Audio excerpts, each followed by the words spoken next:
Bismillahirrahmanirrahim. Assalamualaikum warahmatullahi wabarakatuh dan selamat pagi kepada semua.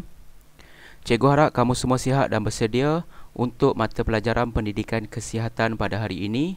Kita akan teruskan dengan unit 6, Aku Remaja Bertuah. Standard pembelajaran kita pada hari ini ialah 2.2.2 dan 2.2.1. Memahami proses perubahan mental, emosi dan sosial remaja dalam institusi kekeluargaan dan juga menganalisis peranan remaja dalam memperkukuh institusi kekeluargaan.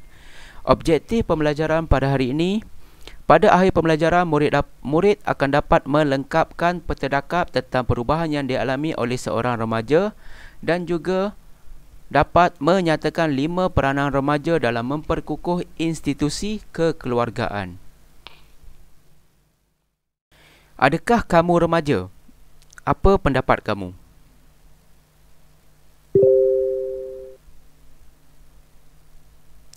Ya, betul. Kamu adalah seorang remaja. Kerana di dalam kamus dewan, remaja ditakrifkan sebagai mulai dewasa, sudah cukup umur atau muda. Umur yang merujuk kepada istilah ini ialah di antara umur 12 hingga 16 tahun atau 18 dan juga sehingga ke umur 20 tahun. Jadi, kamu sekarang berada di tahun 6. Kamu berumur 12 tahun. Jadi, kamu boleh dikategorikan sebagai seorang remaja. Awal remaja. Apakah yang dimaksudkan dengan perubahan mental, emosi dan sosial remaja? Jom kita lihat satu-satu. Perubahan mental remaja merupakan perubahan dari satu tahap ke satu tahap pemikiran yang berbeza. Pada awalnya, remaja tersebut mungkin akan berfikir berdasarkan andaian sahaja tanpa bukti yang kukuh. Namun selepas itu, semakin lama, pemikiran akan lebih sistematik melalui pemerhatian dan juga pengalaman yang lebih terperinci.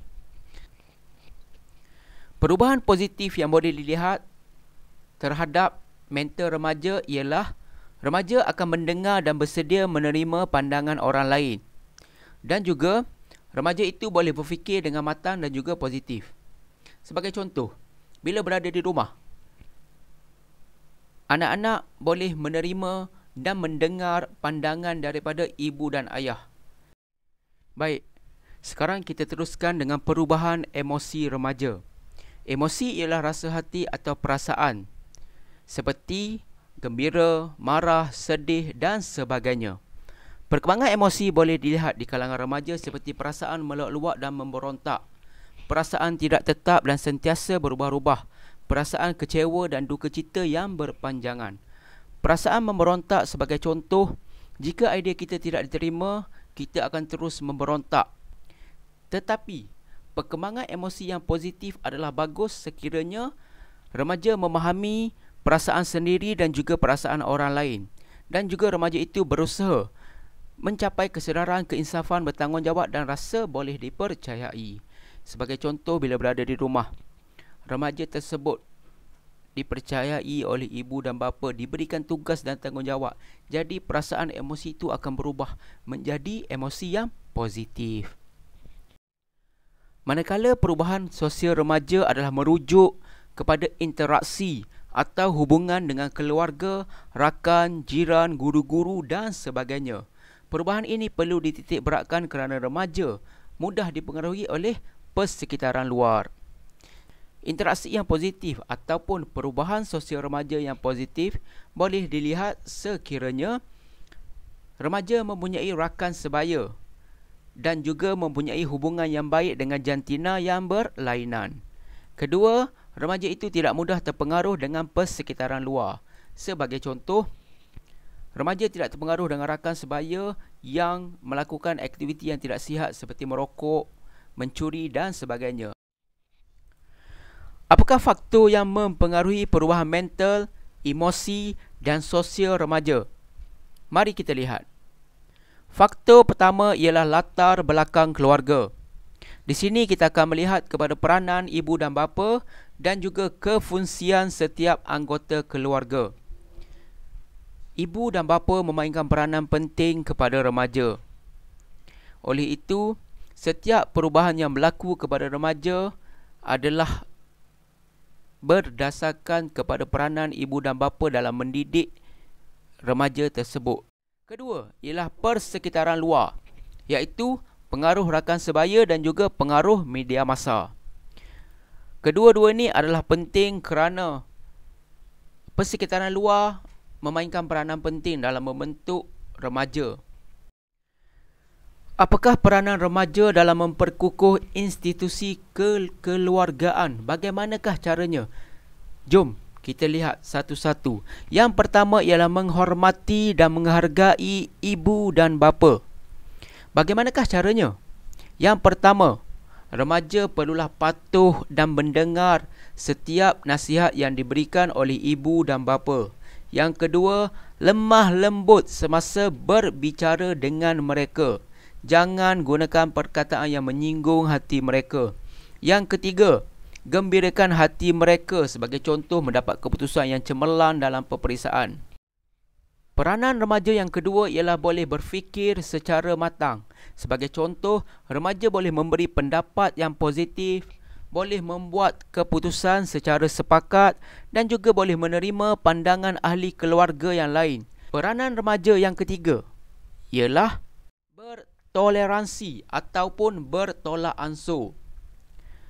Sebagai contoh, remaja boleh bertimbang rasa dengan ahli keluarga dan juga mempunyai sifat empati, iaitu memahami perasaan atau emosi orang lain.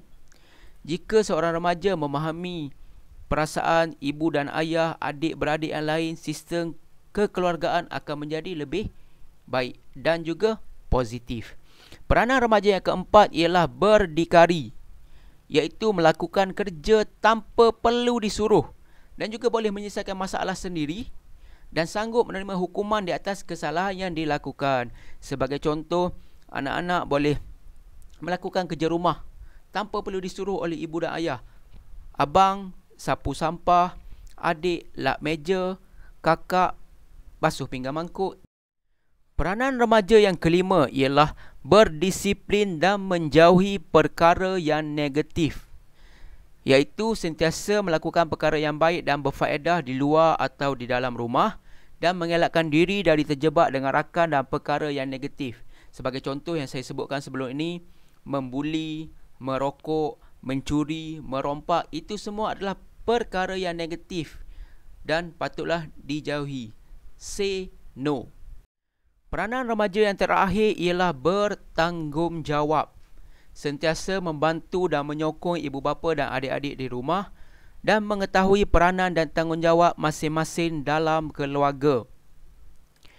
Mengetahui peranan dan tanggungjawab. Sebagai contoh, abang tahu tanggungjawab kepada adik-adik, ibu bapa tahu tanggungjawab kepada anak-anak, dan anak-anak tahu tanggungjawab dan juga hormat kepada ibu dan bapa. Itu sahaja untuk mata pelajaran pendidikan kesihatan pada hari ini. Terima kasih kerana mendengar dan menonton video ini. Please like, comment and subscribe. Terima kasih dan Assalamualaikum warahmatullahi wabarakatuh.